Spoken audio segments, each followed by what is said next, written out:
What's up, people? Welcome to Real Talks with Rock. Before we get into what this is and what we're going to do in this series, let's address the elephant in the room. Is your name really Rock?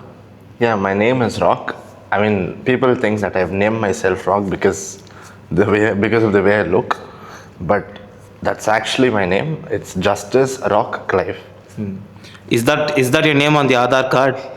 That is my name on the Aadhaar card. So today we are beginning off this new series that Rock wanted to start with us. So we are his media team. I'm Creflo and this is Niranjan, and we are his media team. Hello. So Rock wants to start this series where he shares his personal opinions as well as the knowledge he's gained over 8 years. So Rock, tell us a little bit about your bodybuilding past and your journey, before we get into what this episode is about. I mean, how it started. Yeah, you can just give us about how it started, how many years you've been in this industry, how many years you've been coaching people. And don't forget, this is very important, guys. He's a coach as well as somebody who works full 9 to 5. So he knows what he's talking about. So if you can shed some light on that. So, how this started was because, I was a football player before I got into fitness. So, I had a knee injury. It was back then in 2017. When I was running with a football, my friend tripped me. So, my knee cap became loose. So, I was advised by the physio that I have to go to the gym. That is when I joined the gym. As I kept exercising, I kept seeing progress in my physique. And I felt this was more safe than football. So when I saw progress, I became more confident in this. And that's how it started. And what was the next question? How long I've been training? Yeah, how long you've been training for? And this is my 8th year because I started in 2018. So this is my 8th year training. I wouldn't say consistently because initially it was very on and off because it was very new to me. I didn't know how the diet and training worked. So I had to explore a lot. So initially it was on and off, but I think from the 3rd year of training is when I've been consistent till now. okay, that's a nice story. I was here sitting and thinking, that movie scene of Surya, Meghna Elda Vali, Vittu Pole, na Jimukulo Nolje, body of Alta, junior skinny no Adeta Solra, Pata your Mutti Vali Nale Jimuku on the Correct. Enjoy. Mutti Kaldi pulled on to Bayatle Jimakon. Yeah, but I think Rock, you started off as a skinny guy and now you're. I was 45 kilos when I started, and now I'm 77. Yeah, can we get a little bicep flex for the camera? My shirt will definitely tear if I do that because it's already... What a proud moment, guys. So anyways, today's episode is going to be something that we've actually been waiting to talk for quite a bit. It's fitness industry in the modern era, or fitness trends in the modern era, as Rock would say. Is that the right word to say, fitness trends in the modern era? Fitness? Trends in the modern era, or how would you label it? It's more of trends is what I would say, because back then when I started, whatever was happening now, it wasn't there that time. I mean, in a way, knowledge-wise, there's a lot of things which is very accessible these days. But back then, 8 years back, if I had the same amount of exposure that's available now online, I think I would have progressed better. Because that time it was just YouTube, Google, and that is where all the knowledge was coming from. But now I feel it's very transparent and there's a lot of things to, learn. But there's also the flip side of it, no? There's very easily accessible wrong information, for a lack of better words. I mean, yeah, I see a lot of fitness influencers So-called promoting so-called fitness influencers promoting steroids.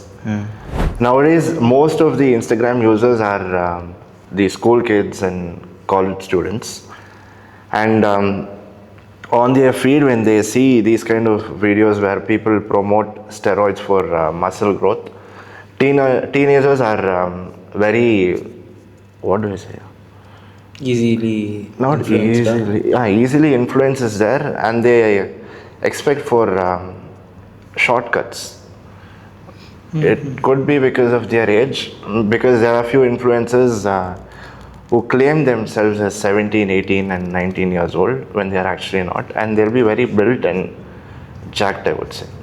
And that is, honestly, from whatever I have done, what I have understood, it's nowhere possible to build such a mature physique in 2 years or 1.5 years, because as you grow every year is when your muscles become mature. But these guys claim that this is achievable in 1.5 years or 2 years, which is not possible without certain shortcuts. So in that way, I feel these fitness influencers in a way are promoting good things, and there is a certain crowd which promotes steroids, which is not good. Since we're on the topic of steroids, before somebody comments and starts a conversation, I think it's better you address the cat in the bag, no? So I wouldn't say I am natural, because I started competing when I first competed when in 2020, and my first competition I was natural. Post that is when in 2022 I decided to hop onto steroids, because my dream was big, and I cannot achieve something very big in competitive bodybuilding by being natural, and everyone knows that. And if you still come and tell me that I can achieve a lot being natural, then do it. But it is not, is what I would say. You can either controversy or pola, but photo, I'm ready to answer. And I would say, I can confirm to you, past 4 years I've been on gear. That is from 2022. Yeah, we have to give it to him, guys, because nobody would be this blatantly. Wow. Sorry, guys. A serious moment. Psych pannu. No, on a serious note, nobody would be so blatantly open about their use on being an enhanced athlete. But that doesn't take away from the fact that your knowledge is any lesser, or you're lesser than any other athlete out there. There are multiple famous athletes who are training people online right now, as of today, who are enhanced themselves and are open about it. So it's very nice that you are being very open about it. Again, just to make this more clear, when I say I'm on gear for the past 4 years, it doesn't mean that I've been on gear every day the last 4 years. It has been on and off. On and off in sense, I take it only when I've decided to compete. Otherwise, it's a no. Yeah. Because it's not required. So coming back to the topic of fitness trends, let's go back to the beginning, I would say, of the initial gym trend, of people giving advices in the gym. That was where the first gym trend start aachu. So what was one piece of advice that you received was actually very bad for you, that you did not understand that it was bad, you did it, but you regret it very badly now? What was one piece of advice like that? Apu, like I said, I was 45 kilos. And I used to look up to certain people in the gym because I didn't know how things worked. That time what they were suggesting was take mass gainer, which I did. And it did make me look bulkier. But then when I stopped, I started becoming lean again, not to a point where I went back to 45, but then it did make me look lean. So that's when I asked another person, what do I do? He was a competitive bodybuilder. He didn't suggest me any mass gainers. He asked me to take whey protein with certain kinds of food, which includes chicken, eggs, rice, and few vegetables. So when I approached him is when I understood how things work. Until then, I used to listened to what everyone used to say and kept following it, and saw no progress in it. So coming back to our topic of fitness trends in the modern generation, what is one exercise or diet trend that you have seen recent times that you would ban if you had the power, like overnight? For example, say I'm a genie, I've come, Rock, I give you one wish. You can ban one exercise or one diet trend. What will it be? No, there's not one exercise that I would like to ban. There's many where these fitness influencers bro அந்த மாதிரி offer எல்லாம் இல்லை bro, ஒரே ஒன்று தான். இல்லை நிஜமா இந்த என்ன சொல் சயின்ஸ் பேஸ்ட் ட்ரைனிங்ன்ற பேரில் ஃபன்னியாக எதுனா ஒரு ஒர்க் அவுட் பண்ணிங்கோ, இங்கே கேபிள் வச்சுக்கின்னு இங்கே அந்த கிரிப்பர் வச்சுக்கின்னு இங்கத்துலேருந்து இழுக்கிறது, அது ஏன் பண்ணுறாங்கன்னு ஆன்லைனுக்கே தெரியாது. But again I would say that is a bad influence again. But see, science-based lifting is not bad, but when it's done in the wrong way, it is harmful. It is harmful and it makes no sense. People mostly who are obese and who are overweight, if you ask them what is one advice that they have gotten from someone, they will tell you that I was asked to stop rice and eat chapati for weight loss. But they don't understand chapati again comes with carbs, and that comes with low carbs, low calories. But again there's carbs in that also. அதை வந்து யாரும் அவங்களுக்கு explain பண்ணுறதில்ல. நீ சப்பாத்தி சாப்பிட்டு உனக்கு weight loss ஆகிடுதுன்னு வாங்கும், but அது சாப்பிட்டு அவங்களுக்கு வெயிட் லாஸ் ஆகிருக்காது. Because somewhere else there be eating something else to compensate. And then they will come and tell, நான் சப்பாத்தி சாப்பிட்டேன் எனக்கு வெயிட்டே குறையில, அவங்க தான் சாப்பிட சொன்னாங்க. Then there comes a question to them again, what did they tell you about chapati and why did they ask you to eat chapati? How is that gonna help you in weight loss? That is something which people are still following, and that is misleading information again. You explain to a person why you're giving that and what's the purpose behind it. நீ எதுவுமே சொல்லாமல் இது சாப்பிட்டு காலையில் ஏஞ்சி சுடு தண்ணி குடி உனக்கு ஃபேட் லாஸ் ஆகும். எப்படி சுடு தண்ணி குடிச்சா கொழுப்பு குறைஞ்சிடுமா? ஆகாது. இதெல்லாம் வந்து